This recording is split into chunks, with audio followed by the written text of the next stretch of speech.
Hello everybody and welcome back to CAN Bus Kenny, I guess now. I'll probably put this on both channels anyways. I got a Nissan Altima here. The fan blows all the time when the car is on, even if the unit is off or on. It does seem to vary speeds.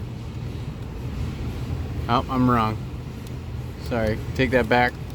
So this is a automatic AC system. So we go to find our automatic diagram. Where was I missed it. It's up. It's here. Okay, so the blower motor is here. You can see that there is no resistor. It just has this power coming in, this ground coming out, and this blue wire. If you follow it down, it'll say pulse with fan pulse with modulation. So we're not worried about power and ground, obviously, because it works. Let's do this. So I have this set up on the blower motor itself. The blower motor resistor on this one is part of the fan. That's why it's not in the wiring diagram. That's why we have three wires here. We have power on this white wire, and then the black wire is ground. Those are the two big gauge wires, and the middle one is a pink wire. I'll be able to say that's what the back probed into. Pretty big orifices here, so no need for worrying about any back probe issues. You can see here we have a nice pulse width modulation of some sort. This is a lower variety, so I guess low is high on this. We can go down and it should change over here, and I'll go back up so you can see it changing. See, the tops are little now, the bottoms are big.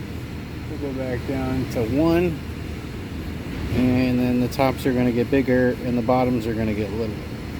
Okay, that's all grinding great. And then you'll see when I turn this unit off that I don't have a pulse width anymore. I do have like a 12 volt signal. And then the last thing I did was I took a jumper wire with a test light, just in case. I don't know, you know, it's going to limit current here. And you can see it does pull the voltage down to below 0. This little arrow here is 0. And I still have fan. I don't know if you can hear that. So this needs a new blower motor, because the blower motor resistor or blower motor control module is part of the blower motor. So needs a new one of those. I could tell by all the screws that this is not the first time that this has been replaced, because someone sunk these pretty hard on the glove box here. So I don't know who did. Maybe we did, maybe we didn't. We're gonna have to look up in our thing. I'm gonna recommend OEM one. It's already been done once and already kind of a problem. So I'd like to thank you for watching and hope you have a great day. Alright everybody, back on the Nissan. We've got a new motor from the dealer. There's the part number if you want. That's a 5. I already opened it. That's what it looks like. See that the big module on the back and the 3 pins. So there's that. Show you how to replace it. There are quite a few screws. You're gonna need a Phillips head. There are 2 hidden way in the back here. There are 3 in the front, and there are 3 on the bottom. I'm using a gun because I like to do things fast. And then once you disconnect that, there will be a plug here and a plug in the middle. It will need to disconnect, and I'll bring you back when I get there. Alright, I forgot to mention you're going to have to take off this side panel here. You just need some sort of screwdriver, non-prying tool. It's got these little fingers here. So it goes like this. You pop it and you pry it out. Take it off. I've already got all the screws out. You can see that there's 2 things here. Give it a little tug and then she comes out. Try not to lose everything out of the glove box. You could probably just do the whole job like this, but there is a plug here.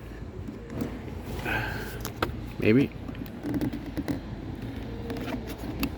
Just there you go. And then there's one here for the little light.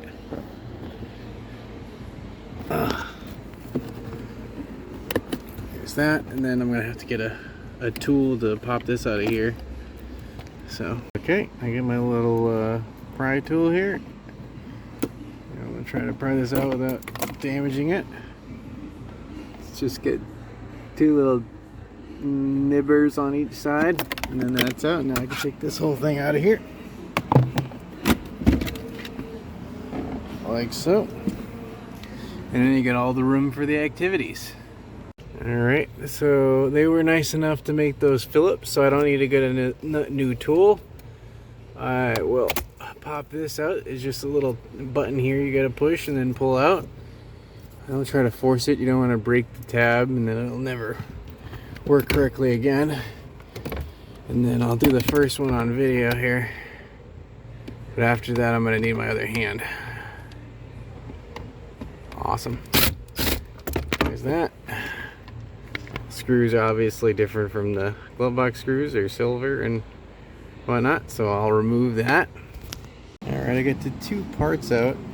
Just FYI, if you have a blower motor noise, it's probably because of a leaf or acorns or something making it unbalanced, because these are balanced, so they don't make noise. I noticed that the nut's different here, so I'm not sure if they've gone to different manufacturers.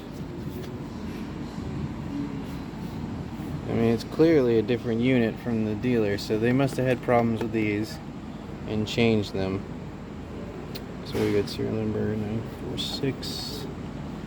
Serial numbers are different. This is a TYC part. So this would be a known issue, because obviously from the dealer they've already changed. So now I'm just gonna put it in. I need 2 hands. Nothing really to do here other than to hold it up with one hand and then get some screws started with the other hand. Alright, I do recommend, obviously, this is directional. This needs to come out here. There are some locator tabs that need to go into some holes, and I do recommend not tightening the first screw all the way. You can see this is loose until you get all of them threaded in. And then what you do, you want to tighten them just snug, okay? We're not trying to pull all of the threads out of this plastic here, because it's just plastic, and this is expensive to replace. Now obviously if you do rip them out, you can just go get bigger screws with bigger threads, and then that will work also. But at a certain point, it's going to be too big, it's going to break the plastic in there, and you'll need to replace the heater box, which is very expensive and time consuming. So just snug, everybody. Okay, she's all installed. I will say this one was not tight enough from the last video, and it was hanging down too much. I actually had to loosen it and then put it straight and then put it back up in. There must be something that this part needs to sit in nice and straight. You can't have it cockeyed. If it's cockeyed, it might eat the inside of the HVAC mod box. I have heard about people improperly installing one of those quarter turn ones. Some of them, they go in and then you turn them and they lock in with no screws, and where they were just kind of off a little bit when it turned, it's still locked in, but it ate a hole in the side of the plastic. So you can do this wrong, everybody. My next step, we're plugged in, now I gotta test it. So key on. The blower motor is not on. That is good. That pretty much means it's fixed. We just now need to turn on the turn the car on. Still no HVAC. Good. And then we'll turn on the blower motor. Make sure it works. You can probably hear this. It is working. Turn it back off. It turns off. Hey, fancy. You did it. So I'd like to thank everyone for watching. Comment, like, subscribe, do all that good stuff, and have a great day.